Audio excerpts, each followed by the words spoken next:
So what is the subject of today? The subject of today is going to be small creeks and how to break them down. Now, we're up at a small creek.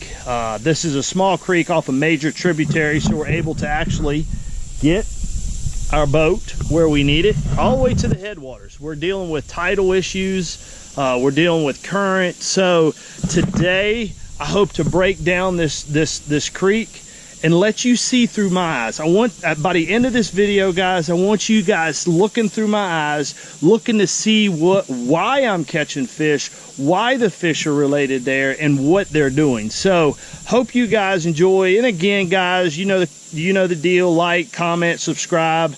I enjoy doing these videos. I hope you guys enjoy them too. So without further ado, let's jump in to small creek fishing. Well, the great thing about having power poles is, as you can tell, it is pouring down raining out there on us right now. I just took my boat, backed it in underneath this natural umbrella here, and power poled down. And yes, I know, I probably know what most of y'all are thinking right now. Oh my gosh, you got a banana in your boat. Well, we just started this video, so you're gonna find out whether a banana is cursed or not, you know. I'm either gonna break this myth, or this myth might hold true. So as soon as this rainstorm stops, we're gonna go out there and see if the banana is a curse.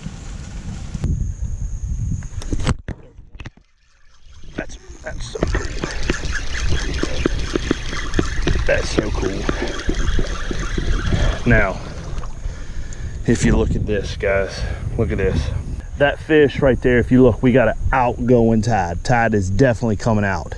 You're always gonna wanna look for, like, whether it's little feeder creeks draining or anything. So if you look up here, we got a feeder creek draining right here, and actually right here is another little, that fish was sitting right there. So the current is actually coming this way, and he was sitting right there. Whether it was minnows, crawdads, whatever food source would come through there, that was his little ambush point. So whenever you're fishing little creeks or tidal rivers and you got current, always pay attention to what you're looking at, whether it's feeder creek, grass edge. You can see a grass edge right here. That one was set up to ambush things that were coming through that sub little channel that you see right there.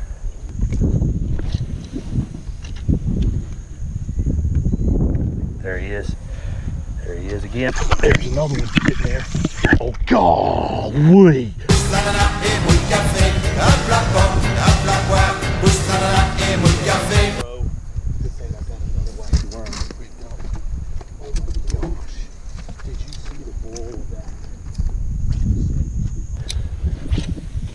This will be my third cast in there, not necessarily the way I liked it. There he is. 3 casts in a row. 3 bites. There he is. There he is.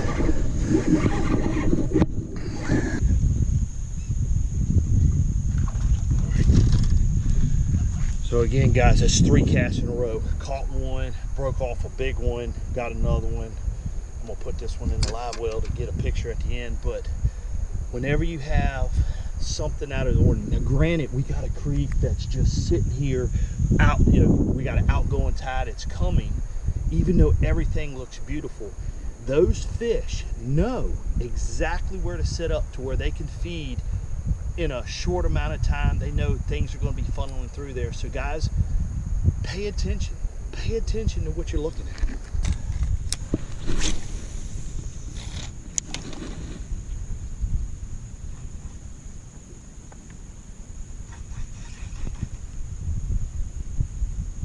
There he is. There he is. That's so cool. That's so cool. All right, now this fish right here, you would think that right here we got the creek actually coming out, dumping into this main feeder. This is a feeder creek dumping into the main creek. You would think most of them would be set up. As you can see, we got a grass edge right here, actually some shells. But I've always said, when fish are almost like humans. They almost want to be in the front of the line. So that fish, as you can tell, I threw way up in there, and that fish was actually way up in there. You know, the tide is just starting to come out. That fish, instead of being set up here, he's like, hey, I want to, ooh, there's a bass. I see a big bass right there, actually coming out of the creek. But he wanted to get up all the way up in there to actually probably try to get the fish the food first. Now, as that water starts to drop, okay, as the water's dropping, you know, they're going to move out further. But this is kind of a midway outgoing tide. It's halfway out, so that fish actually come way up in the creek. And actually, while I was talking, you heard me mention there was another bass, and that bass was actually following this channel line.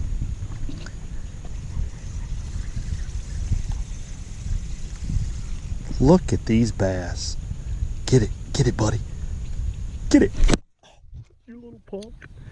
He was there. Oh, daggone it. There was a bass right there.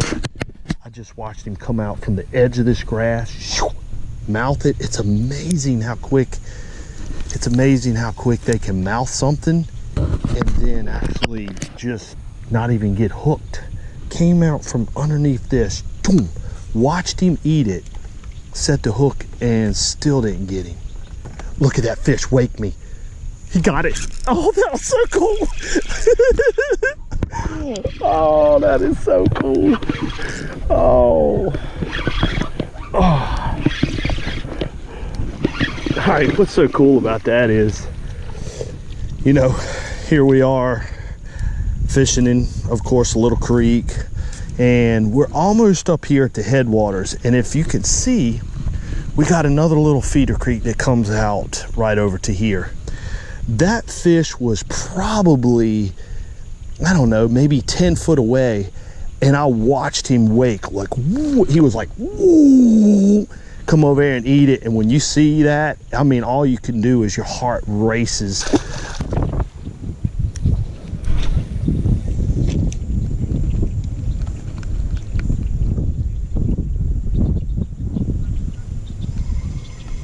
There he is. That's a good one. That's a good one. A reel.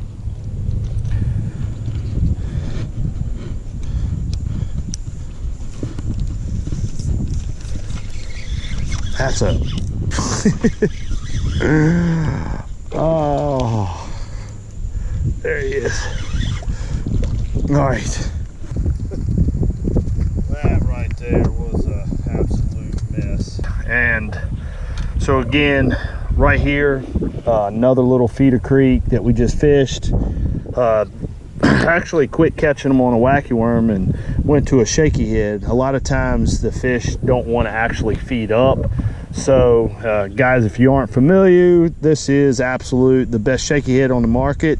Perfection Lure shaky head. As you can tell, it's got stand-up legs on it, guaranteed to hold your lure in the stand-up position all the time. So pretty cool shaky head. And not only is it a cool shaky head, I invented it. So absolute disaster with the reel. I didn't realize it, but my switch had switched over on the reel, and that absolutely looked horrible. So guys, I don't care.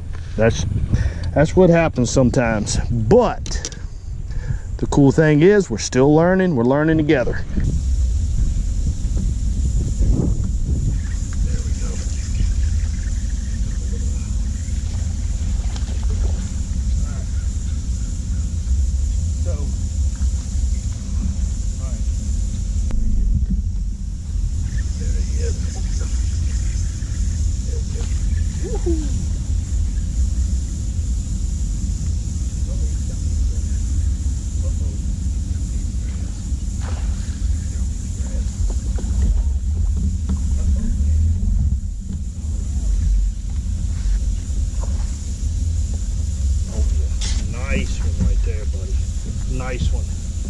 again, just like I said before, center of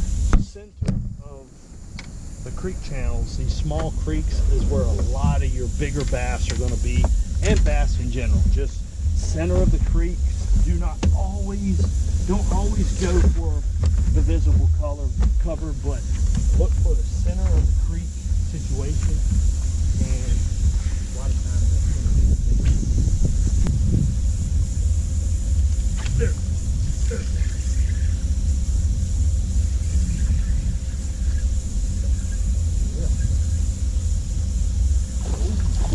Oh my gosh, he got me in the grass. Oh, he got me buried. Let's see. Oh yeah, he's still on. Wow.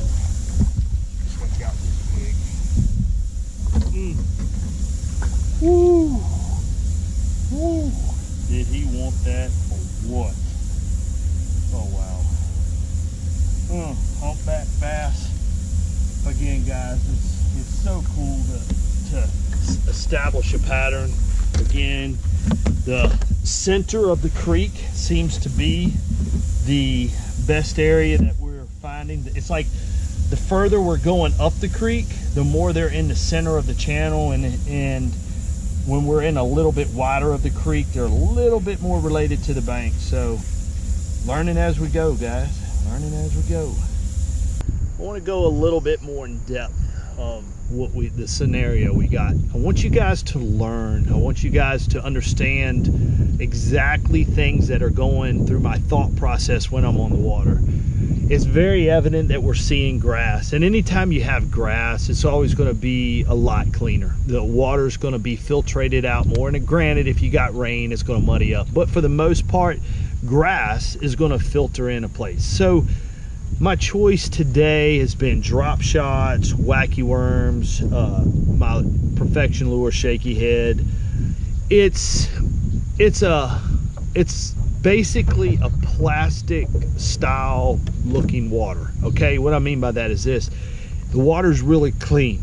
It's not like we're going to come in here with a square bill, chartreuse and black, or even something shady and catch these bass. They're going to get too good of a look at your lure. So anytime you are fishing clean water, my choice is typically going to be some type of plastic. And could you come in here with a spinner bait and maybe catch some of these bass? Yeah, you could. Could you come in here with like a jerk bait or something like that, or a whopper plopper? Yeah, you could, but it's not going to be your best choice. The cleaner the water, the less power I end up using. What I mean by that is power lures, like I just mentioned. So right now we're in the heat of the summer. The water is really super clear. We got grass. So whenever you have that scenario, guys, lean a little bit more towards your plastic. Plastic is where you're going to want to go.